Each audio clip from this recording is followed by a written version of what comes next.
पूर्णिमा का व्रत। पूर्णिमा का व्रत करने का कारण क्या है बताइए?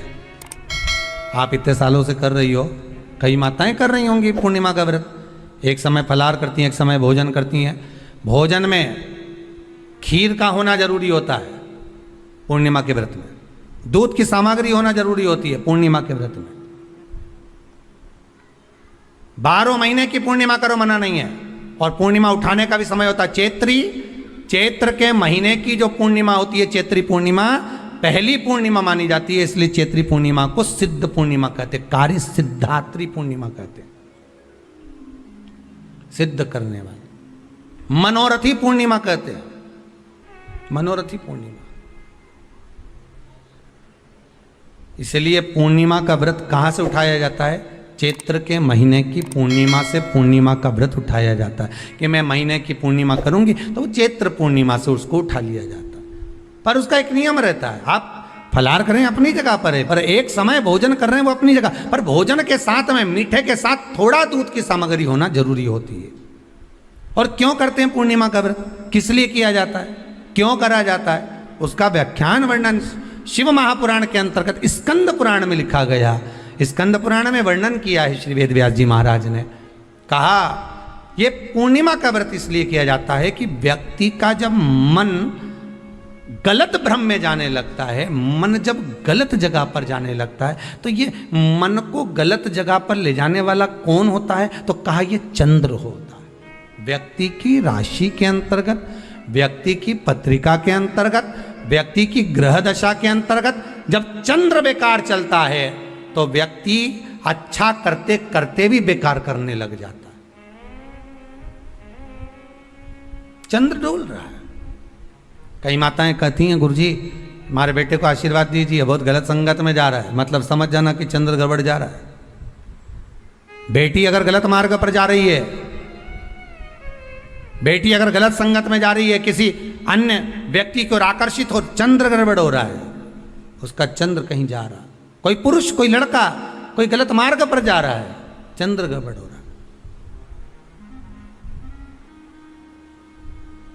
घर में जो क्लेश उत्पन्न होता है, घर में जो विवाद उत्पन्न होता है, उस विवाद को रोकने के लिए केवल चंद्र की ही, इसलिए तो पूर्णिमा घर की नारियां हमारे यहाँ हिंदू धर्म में यहाँ तक स्कंद पुराण में कह दिया कि प्रत्येक पूर्ण आप लोग कभी आप लोगों ने सत्यनारायण जी की कथा करवाई है?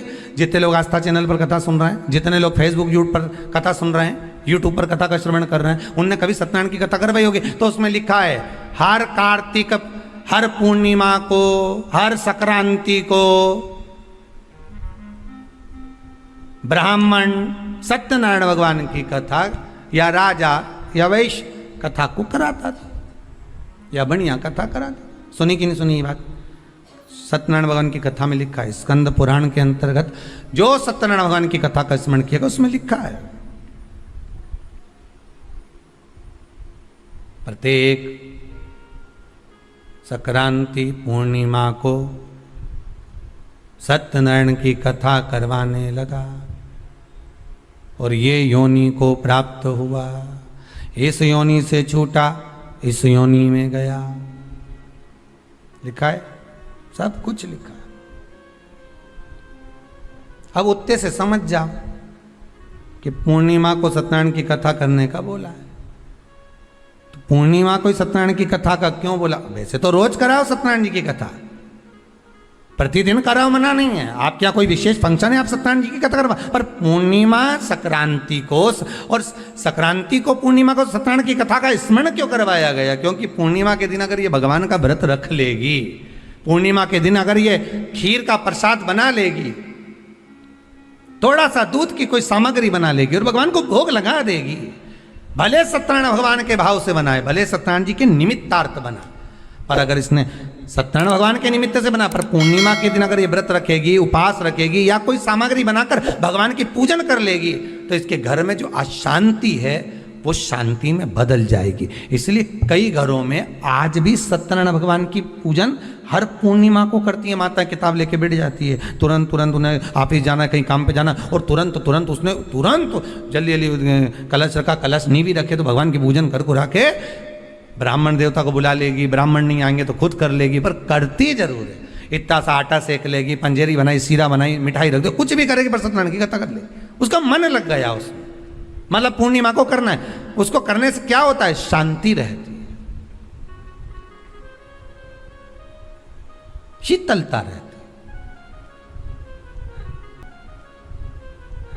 जिसके घर में हर महीने की पूर्णिमा को खीर बनती हो, ध्यान दीजिएगा, बहुत सुंदर संवाद चल रहा है, बहुत ध्यान देने वाली बात है। प्रत्येक महीने की पूर्णिमा को जिसके घर में दूध की सामग्री बनती हो, दूध की सामग्री तैयार होती हो, खीर प्रसाद तैयार होता हो, उसके घर में कभी क्लेश नहीं हो सकता। चाहे सास बहू एक दूसरे के सामने वो कहे ना, वो सांप और नेवले की लड़ाई क्यों ना, फिर भी शांति हो जाती है। पर प्रत्येक महीने की पूर्णिमा होना चाहिए। ये नहीं कि तुमने एक महीने की पूर्णिमा पे बना लिया और दूसरे महीने की पूर्णिमा को गायब कर दिया। फिर किसी ने कह दिया आज चूरमा तो बन रहा है, दाल बाटी तो बन रही है चूरमे के साथ में, लड्डू बन रहे हैं, तो काय को खीर बना रही हो? तो तुमने अब वो खीर प्रसाद